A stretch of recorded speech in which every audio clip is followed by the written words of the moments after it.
मनीषा और नमन की शादी को लगभग 6 साल हो चुके थे। दोनों का एक छोटा सा बेटा भी था।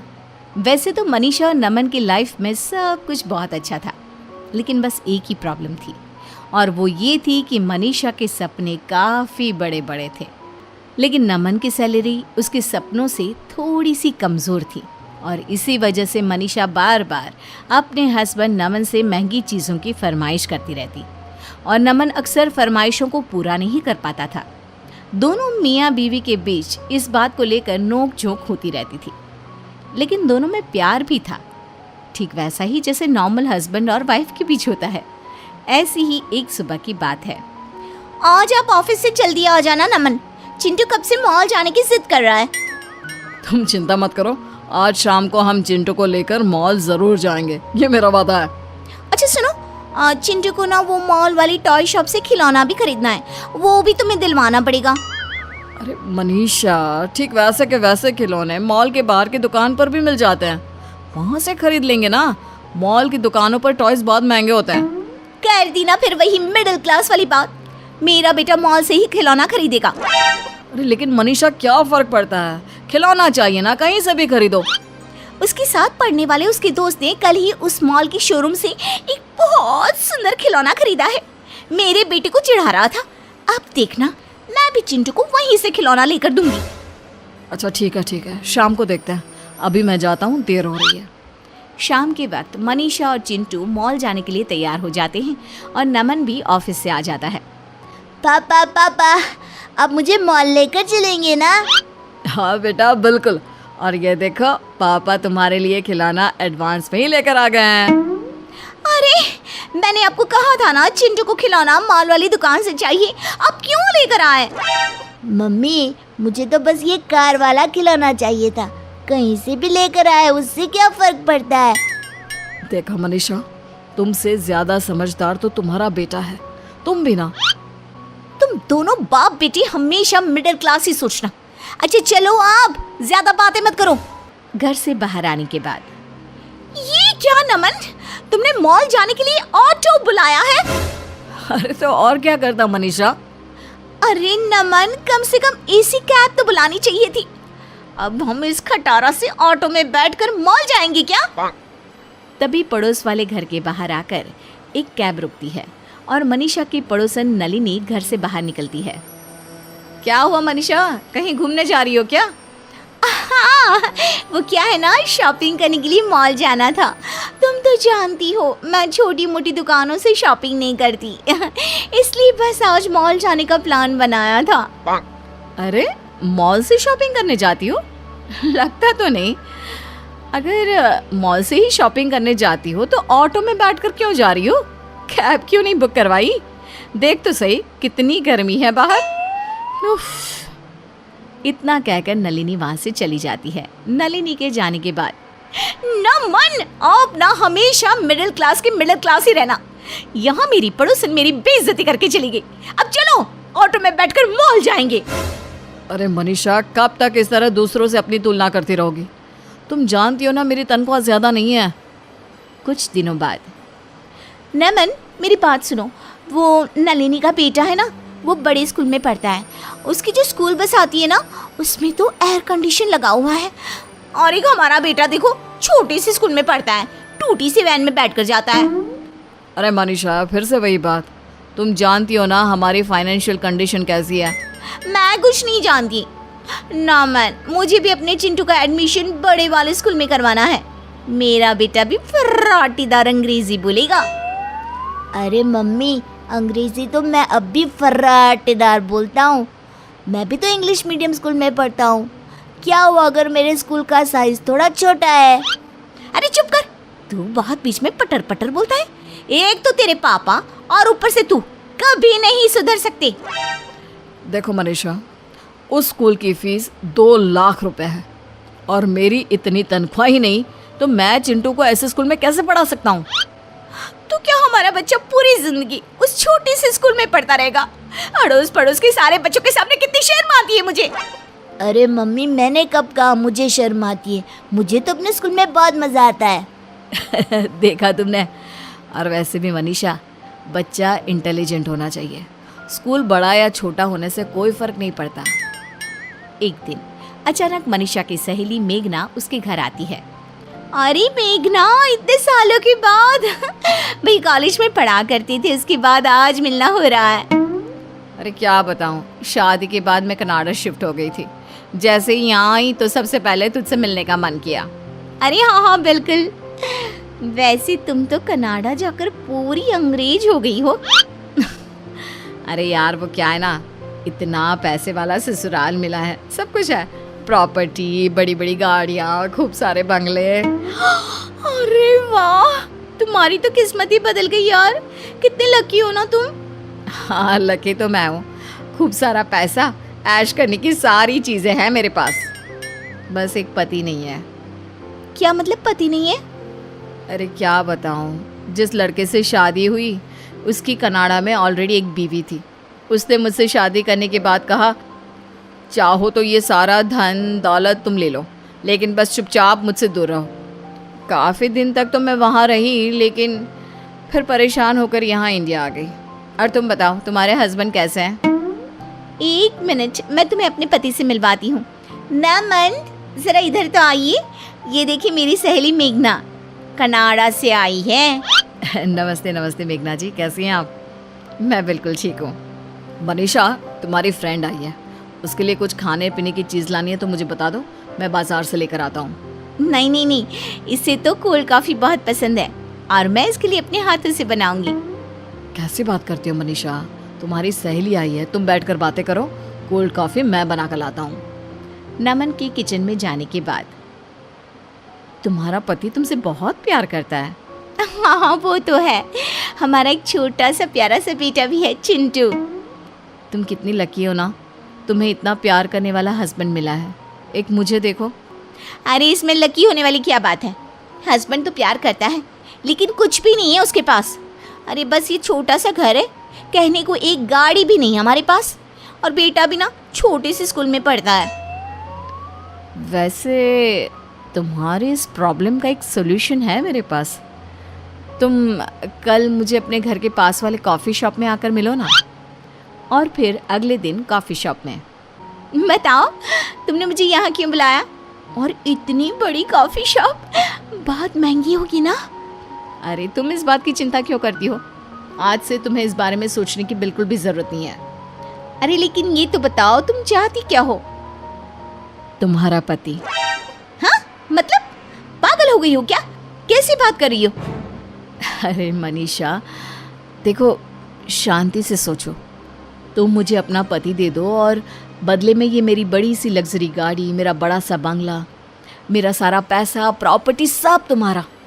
देखो मेरे पास ना इन सब चीज़ों की कमी नहीं है, कमी है तो बस एक प्यार करने वाले पति की।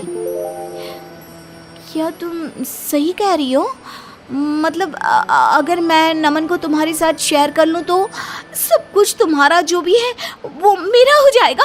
मेरा बेटा बड़े वाले स्कूल में पढ़ेगा और मैं मॉल से शॉपिंग कर सकूंगी। अरे मजाक थोड़ी ना कर रही हूँ, गाड़ी, ड्राइवर, महंगे कपड़े, ज्वेलरी, सब कुछ तुम्हारा। बस बदले में मुझे तुम्हारा नमन दे दो यार। लगता है भगवान ने मेरी सुन ली, भले ही देर से सुनी लेकिन सुनी तो सही।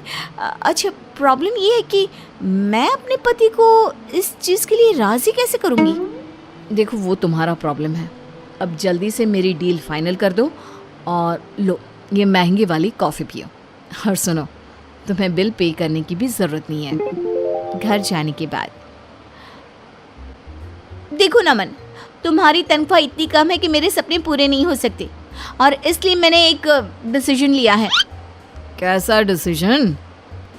देखो नमन, उस दिन जो मेरी सहेली मेघना घर पर आई थी ना, उसके पास बहुत रुपया पैसा है लेकिन एक प्यार करने वाला पति नहीं है, और मेरे पास तुम हो लेकिन रुपया पैसा नहीं है। तो उसने मुझसे कहा कि तुम्हारे बदले वो मुझे दुनिया की सारी लग्जरी देने को तैयार है। पागल हो गई हो क्या? मेरे बदले का क्या मतलब है? मैं कोई घर में रखी हुई चीज़ हूँ जो तुम उठाकर उससे दे दोगी? देखो नमन, अगर तुम मुझसे और अपने बेटे से जरा सा भी प्यार करते हो ना तो बस तुम्हें इस डील के लिए तैयार होना पड़ेगा। अब से तुम्हें मेघना के साथ रहना है इस घर में और मैं मेघना के बड़े से बंगले में जाकर रहूंगी। मेरा बेटा बड़े वाले स्कूल में पढ़ेगा। हमारे पास एसी गाड़ी होगी, ड्राइवर होगा, सब कुछ होगा। देखो मेघना, ऐसा कुछ नहीं होने वाला। मैं कहीं नहीं जा रहा। अगर तुमने ऐसा नहीं किया ना तो मैं हमेशा के लिए चिंटू को लेकर ये घर छोड़कर चली जाऊंगी। मेघना की जिद के आगे नमन परेशान हो जाता है और फिर मेघना अपना पति मनीषा को दे देती है। कुछ दिनों के बाद, मम्मी मुझे पापा चाहिए, मुझे पापा के पास रहना है। सही कहते हो बेटा, तुम्हारे पापा के बिना तो मेरा भी मन नहीं लगता। कितने दिन हो गए हैं वो घर ही नहीं आए। चलो हम उनसे मिलने के लिए चलते हैं। चिंटू और मनीषा नमन से मिलने के लिए अपने पुराने घर में जाते हैं। वहां जाकर देखते हैं कि मेघना और नमन उस छोटे से घर में भी काफी खुश थे। अरे आओ मनीषा, बहुत दिनों के बाद आना हुआ। वो क्या है ना, नमन की बहुत याद आ रही थी इसलिए। पापा आप हमारे साथ रहिए ना, हम आपके साथ इस छोटे से घर में भी रहने को तैयार है। लेकिन बेटा, तुम्हारी मम्मी को तो बड़ा घर चाहिए। अगर तुम्हें मेरे साथ रहना है तो यहाँ मेघना आंटी के साथ रहना पड़ेगा, पुराने घर में। मैं यहाँ रहने के लिए तैयार हूँ। उस बड़े से घर में और बड़ी गाड़ी में मम्मी को जाने दो, मुझे नहीं जाना। अरे ये तुम क्या कह रहे हो? मैंने तुम्हारी वजह से ये डिसीजन लिया था। देखो मनीषा, ये डिसीजन तुमने मेरे बेटे की वजह से नहीं बल्कि अपने बड़े बड़े सपनों को पूरा करने के लिए लिया था। मेरी गलती का मुझे एहसास हो गया है। अब मैं आपके साथ रहना चाहती हूँ। लेकिन अब तो ऐसा नहीं हो सकता। तुमने पेपर्स साइन किए हैं और हमारा सौदा हुआ था। प्रॉपर्टी तुम्हारी और पति मेरा। नमन आप कुछ कहिए ना, ये मेरे साथ ऐसा नहीं कर सकती। देखो मेघना, मनीषा ने जो कुछ भी किया है तुमने कहा वैसा ही किया है। अब मेरे हाथ में कुछ भी नहीं है। तुमने सब कुछ खो दिया, अपना बेटा भी और पति भी, लेकिन मुझे इस छोटे से घर में भी सब कुछ मिल गया। चंदनपुर गांव में रमेश अपनी पत्नी रेणु के साथ रहता था। उनके 2 बेटे थे, अमन और गौरव। अमन घर का बड़ा बेटा था। उसकी पत्नी का नाम था सीमा। उनका एक बेटा भी होता है। उनकी शादी को 5 साल हो गए थे। छोटा बेटा था गौरव, उसकी शादी नीलम से होती है। नीलम बहुत ही सुंदर और पढ़ी लिखी थी, पर उसे घर का काम ठीक से करना नहीं आता था। सीमा को ही घर का सारा काम करना पड़ता था। सीमा ज़्यादा पढ़ी लिखी नहीं थी, वो नीलम की सुंदरता से बहुत जलती थी, इसलिए उसे किसी न किसी बहाने से सुनाती ही रहती। नीलम, मैंने तुमसे कहा था कि मैं कपड़े धो रही हूँ, तब तक तुम मसाले पीस देना। तुमने मसाले पीसे नहीं अब तक। आपको पता है ना दीदी कि मुझे मसाले पीसने पर खांसी आती है, तभी आपने मुझे वही काम दिया। क्या मतलब है तुम्हारे कहने का? साफ साफ क्यों नहीं कहती? आप मुझे जानबूझकर ऐसे ही काम देती हैं जो मुझे करने नहीं आते और फिर सुनाती रहती हैं। देखो नीलम, अब तुम बात को ज्यादा ही बढ़ा रही हो, समझी? नहीं, मैं बिल्कुल ठीक कर रही हूँ भाभी। सीमा और नीलम को लड़ता देख पूरा परिवार इकट्ठा हो जाता है। अरे तुम दोनों फिर से लड़ने लगी। तुम्हें भी कोई ना कोई बहाना चाहिए बस। अब क्या हुआ? कुछ नहीं मम्मी जी, बस भाभी को तो मेरी कोई भी बात पसंद ही नहीं आती। ये तुम गलत बात बोल रही हो मम्मी जी से। मम्मी जी, इसे कोई भी काम करने को बोलो तो कोई ना कोई बहाना कर देती है और सारा काम मुझे ही करना पड़ता है। अब तो शादी को भी काफी वक्त हो गया है, अब तो आने चाहिए ना उसे सारे काम। अरे तुम दोनों आपस में झगड़ा क्यों करती हो? देखो बहू, अच्छे से एक दूसरे के साथ रहो तुम दोनों, क्योंकि तुम दोनों को यहीं रहना है तो प्यार से ही रहो ना। दोनों अपने अपने कमरे में चली जाती हैं। पता नहीं इस घर की शांति कब तक ऐसे ही भंग होती रहेगी। शाम को अमन और गौरव घर पर आते हैं। नीलम अमन के बेटे को होमवर्क करा रही होती है। अरे घर में इतना सन्नाटा क्यों है? अपनी भाभी से ही पूछो ना, उनका ही किया धरा है सब। क्या हुआ नीलम, सीमा ने कुछ कहा क्या? कुछ नहीं भैया। चलो सुनो, तुम्हारा होमवर्क खत्म हो गया है, जाओ जाकर खेलो। ठीक है चाची, मैं आप दोनों के लिए चाय लेकर आती हूँ। गौरव नीलम के साथ रसोई में चला जाता है और अमन अपने कमरे में। सीमा, क्या हुआ घर पर आज? मुझसे क्या पूछते हो जी? घर में नई बहू आई है, उसी से पूछ लो ना। सीमा, तुम बड़ी हो तो तुम्हारा फर्ज बनता है कि तुम उसे छोटा समझ के माफ कर दो। माफ कर दूं? जब देखो अपनी पढ़ाई गहने साड़ी का दिखावा करती रहती है। उसके साथ तो अब इस घर में रहने में दम घुटता है मेरा। तो क्या हुआ नीलम, भाभी बड़ी भी तो है तुमसे, वो कुछ काम सिखा रही होती है तो अच्छे से चुपचाप से सीख लिया करो ना। काम तो जब सिखाए तब सीखूंगी ना, वो तो बस हर वक्त ताने ही मारती रहती हैं। पता नहीं किस बात की खुन्नस निकालती है मुझ पर। देखो जी, मैंने उनके साथ इस घर में और नहीं रहना। हाँ। अमन और गौरव परेशान होते हैं कि आज तो हद ही हो गई। इनकी पत्नियों ने एक घर में रहने से ही मना कर दिया, अब क्या करें? क्या भाभी भी? हाँ, सीमा कह रही थी कि हमें इस घर से अलग हो जाना चाहिए। नीलम ने तो यहाँ तक कह दिया कि अलग होने के साथ साथ बंटवारे की भी बात करनी होगी। वो तो सीमा ने भी कह दिया है कि अलग होंगे तो बंटवारा भी होना चाहिए, वरना नीलम पे उसे बिल्कुल भरोसा नहीं है। रमेश अपने बेटों की बात सुनकर दुखी हो जाता है और अपनी पत्नी रेणु को बंटवारे की बात बताता है। क्या हमारी बहुओं को बंटवारा करना है? और अमन और गौरव क्या चाहते हैं? उनकी बातों से तो यही लग रहा था कि वो दुखी है, पर पत्नी की बातों में आने में कितना वक्त लगता है रेणु। मुझे तो डर लग रहा है कि मेरा हंसता खेलता परिवार कहीं सच में बंटवारे में अलग ना हो जाए। नहीं नहीं, हम अपने परिवार को कभी अलग नहीं होने देंगे। इस घर का कभी बंटवारा नहीं होगा। रेणु अपने घर के बंटवारे को रोकने के लिए एक तरकीब सोचती है। रेणु अपने कमरे में अमन और गौरव को बुलाती है। मम्मी, आपने हमें बुलाया? हाँ बेटा, मुझे तुम दोनों से कुछ बात करनी है।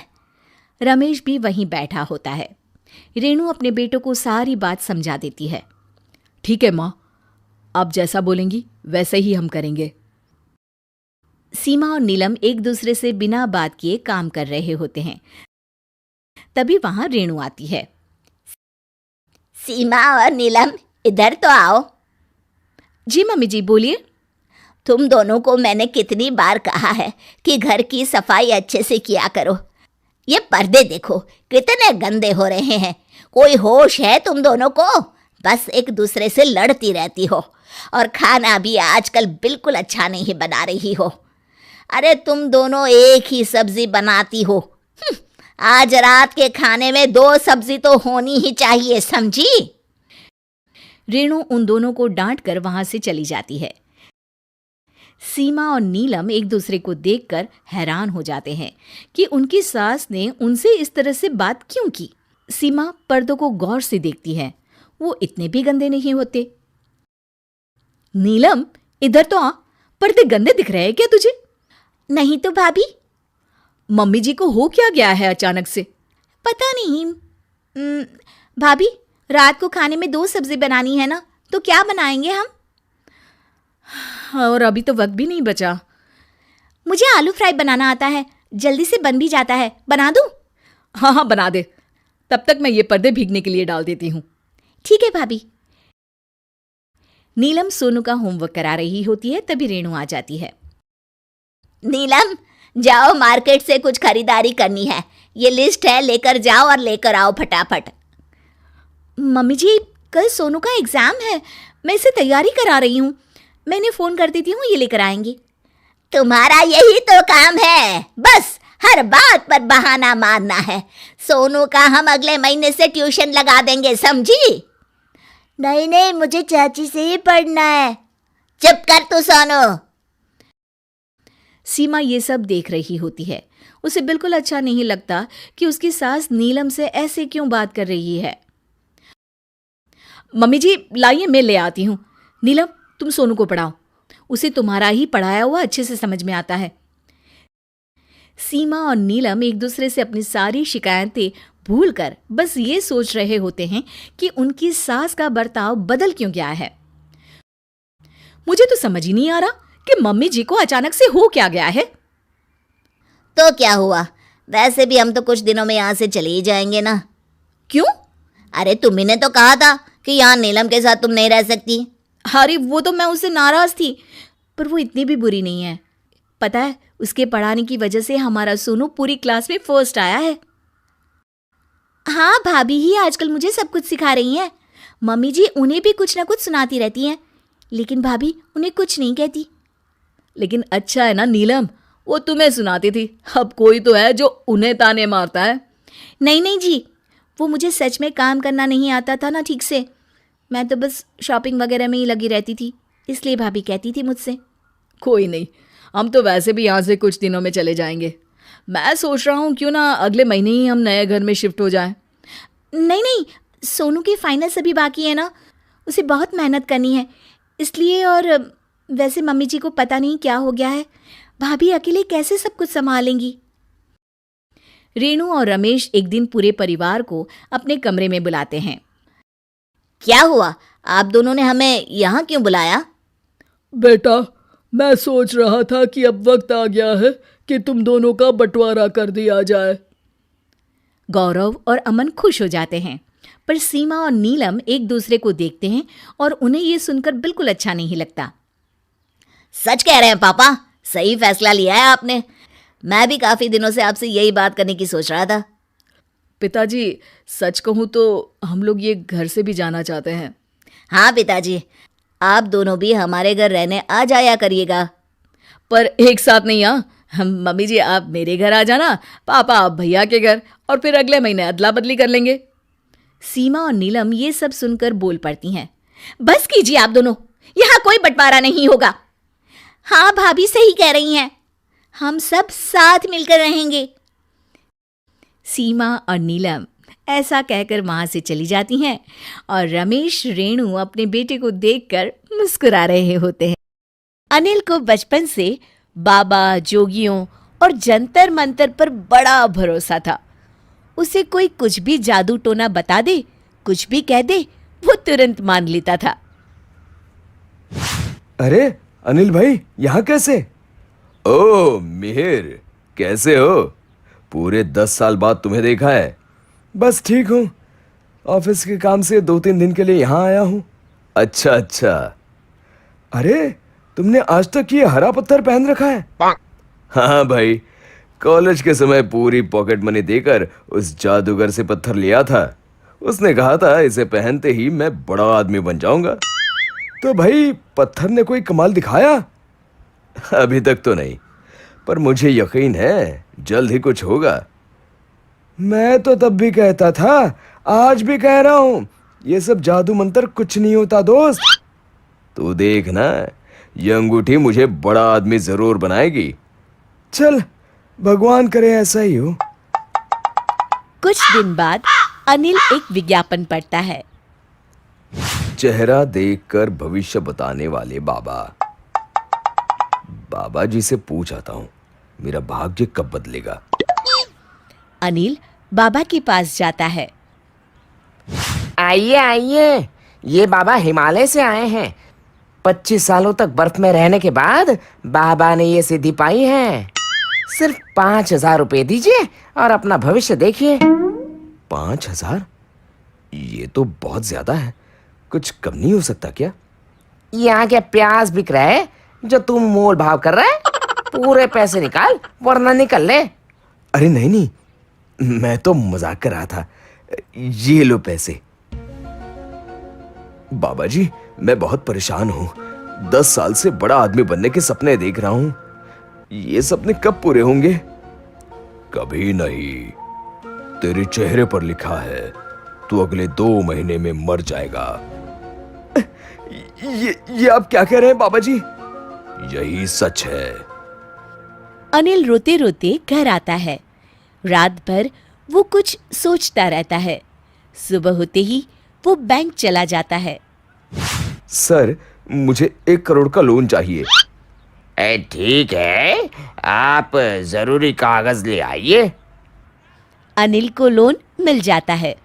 अगले दिन बानी, ये लो तुम्हारे नए बंगले की चाबियां। अब तुम्हें इस छोटे से घर में रहने की कोई जरूरत नहीं है। क्या बात कर रहे हैं जी? हाँ, सही कह रहा हूं। जल्दी तैयार हो जाओ, तुम्हें अपना नया बंगला दिखा कर आता हूं। बानी तैयार होकर बाहर आती है तो देखती है बाहर एक चमचमाती कार खड़ी है। क्या क्या ये कार हमारी है? हाँ हाँ, हमारी ही है। आओ बैठो। अनिल बानी को बंगला दिखाकर घर ले आता है। अगली सुबह बानी, अगले महीने हम बंगले में शिफ्ट हो जाएंगे। उससे पहले सिंगापुर घुमाते हैं। क्या ये सब क्या हो रहा है? कहीं मैं सपना तो नहीं देख रही? नहीं, ये सब सच है। घूम के आते हैं, फिर मैं तुम्हें सब बताऊंगा। कुछ दिन बाद सिंगापुर से लौटते समय, ए जी, अब तो बताइए, इतने पैसे आपके पास कहाँ से आए? देखो, तुम घबराना मत, मेरी बात ध्यान से सुनो। बोलिए। अब मेरी जिंदगी बस 1 महीने की और है। हाय, मैं मर गई। नहीं नहीं, तुम नहीं, मैं मरने वाला हूं। अब चुप होकर मेरी बात सुनो। बोलिए। मैंने 1 करोड़ का लोन लेकर तुम्हारे लिए गाड़ी और बंगला लिया है। तुम्हें सिंगापुर भी घुमा दिया। मैं मर गया तो लोन नहीं चुकाना पड़ेगा। मैं तो जा रहा हूं, पर मैंने तुम्हारे ऐशो आराम की व्यवस्था कर दी है। पर आप क्यों मर रहे हो? मुझे एक बहुत बड़े बाबा जी ने बताया है कि मैं मरने वाला हूं। अच्छा, जाने से पहले अगर मेरे सोने की कंगन। मैं मर रहा हूं, तुम्हें अपने गहनों की पड़ी है। देखो जी, आप तो मर जाओगे, मुझे तो जीना पड़ेगा ना। इसी सोसाइटी में सबके साथ बिना कंगन पहने रहना।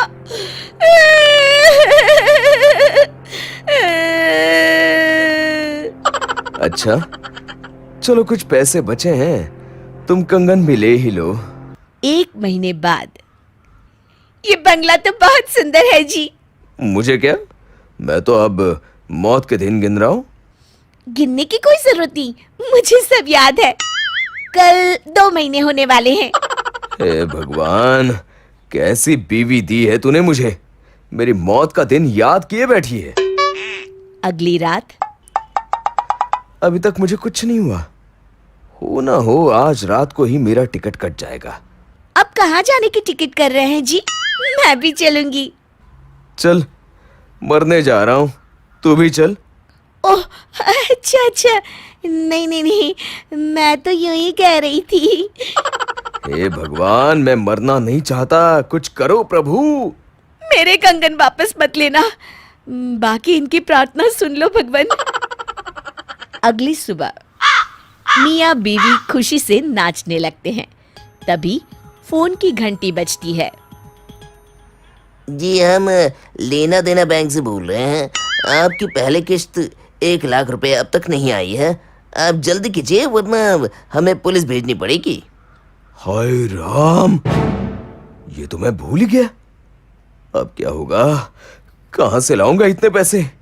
1 लाख देने होंगे? इससे तो अच्छा आप। अरे भगवान, चुप हो जा। मैं आज ही एक गाड़ी, बंगला, गहने बेचकर सारा का सारा लोन चुकाता हूं और उस बाबा को हिमालय वापस पहुंचाता हूं। कितने सालों से इन बाबाओं ने मुझे मूर्ख बना रखा है। आज समझ आया, ये सब फालतू की बातें हैं। सच कहते हैं, जान बची तो लाखों पाए। आपकी जान बच गई, पर मेरे कंगन तो चले गए ना। हाय मेरे कंगन। शिक्षा। मेहनत का कोई विकल्प नहीं होता। कहते हैं सौतेली माँ कभी प्यार की मूरत नहीं बन सकती, तो क्या सौतेला बेटा सपूत बन सकता है? चलिए देखते हैं। निरंजन की माँ बचपन में ही मर जाती है। पिता दूसरी शादी से शकुंतला को घर ले आते हैं। अरे कितना प्यारा है ये, मैं आज से तुझे नीरू कहूंगी, ठीक है? नीरू यानी निरंजन के मन में तो सौतेली माँ को लेकर काफी डर था। मेरा नाम निरंजन है, नीलू नहीं। शकुंतला मन में समझती है कि बच्चा है, सौतेली माँ को इतनी जल्दी तो नहीं अपनाएगा। शकुंतला की माँ एक दिन उसके घर आती है। नीरू देखो, तुम्हारी नानी माँ आई है, और ये देखो तुम्हारे लिए कितनी अच्छी अच्छी चीजें लाई हैं। पर निरंजन उनसे मिलता नहीं और वहां से चला जाता है। अरे शकुंतला, क्या यही सिखाया मैंने तुझे? अरे ये बच्चा तुझसे प्यार क्यों नहीं करता? अब नहीं माँ, वो धीरे धीरे मेरी तरफ आ रहा है। आप चिंता मत करिए, मैं इसे माँ का ही प्यार दूंगी। धीरे धीरे दिन बीतते हैं। निरंजन का रवैया शकुंतला के लिए ठीक हो जाता है। एक दिन पड़ोसन उनके घर आती है। अरे शकुंतला बहन, कैसी हो भाई? तुम हम लोगों को कब खुशखबरी दे रही हो? कब ला रही हो निरंजन का छोटा भाई या बहन? अरे कैसी बात कर रही हो बहन? मेरी कोई औलाद हुई तो मैं निरंजन पर ध्यान नहीं दे पाऊंगी ना। अरे पागल हो क्या? अपनी औलाद तो अपनी होती है। लेकिन शकुंतला उसकी इस बात पर उसे बाहर का रास्ता दिखा देती है। शुक्रिया शकुंतला, तुमने मुझे और मेरे बच्चे को संभाल लिया। धीरे धीरे दिन बीतते हैं और एक दिन, माँ, पापा, मैं शादी करना चाहता हूँ। मुझे एक लड़की पसंद है। आप दोनों उसके घर चले जाइए। अरे वाह, ये तो बहुत अच्छी बात है बेटा, हम अभी चले जाते हैं। दोनों लड़की के घर जाते हैं, जहाँ लड़की की माँ बोल पड़ती है।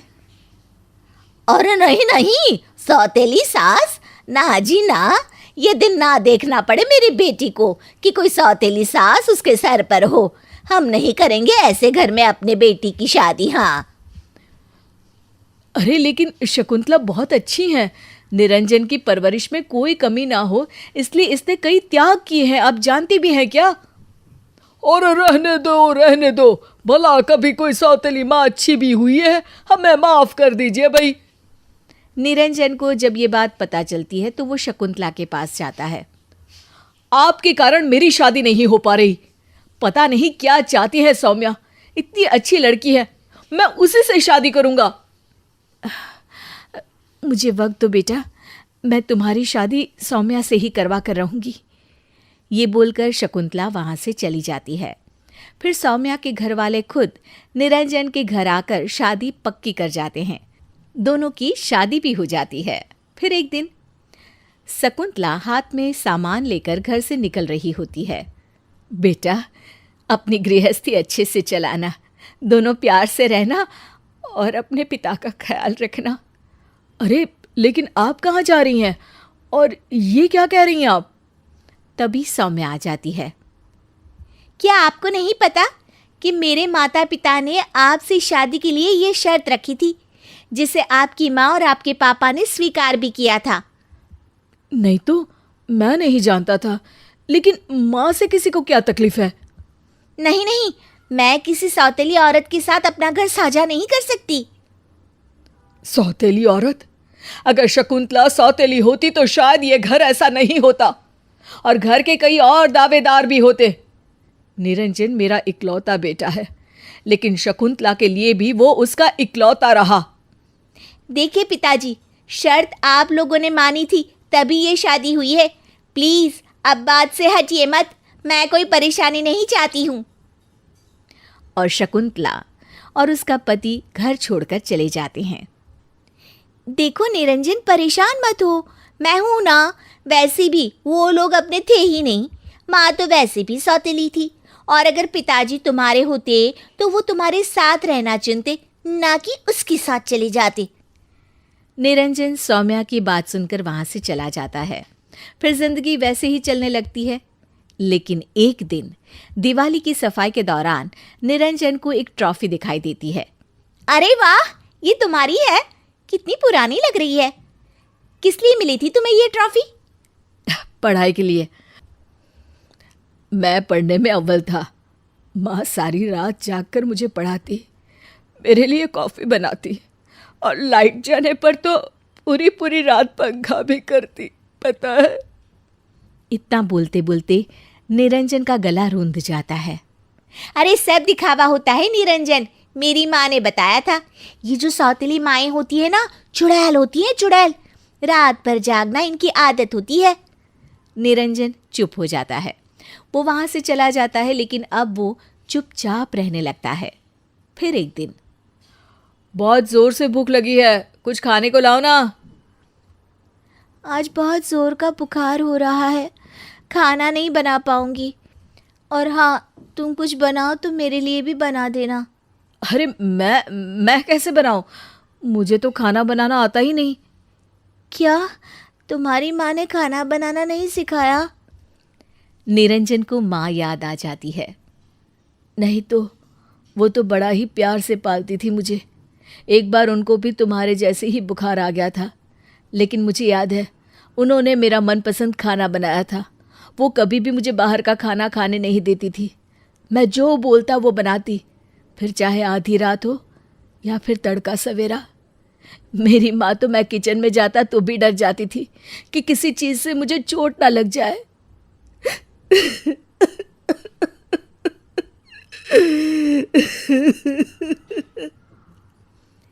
निरंजन रोने लगता है। सौम्या, मैं अपनी माँ के बिना नहीं रह सकता। प्लीज बिना शर्त के उन्हें मेरे पास आने दो। मुझे माफ़ कर दीजिए, हम आज ही माँ पापा को घर ले आएंगे। प्यार बिना शर्त के होता है, ये बात मैं अब समझ गई हूँ।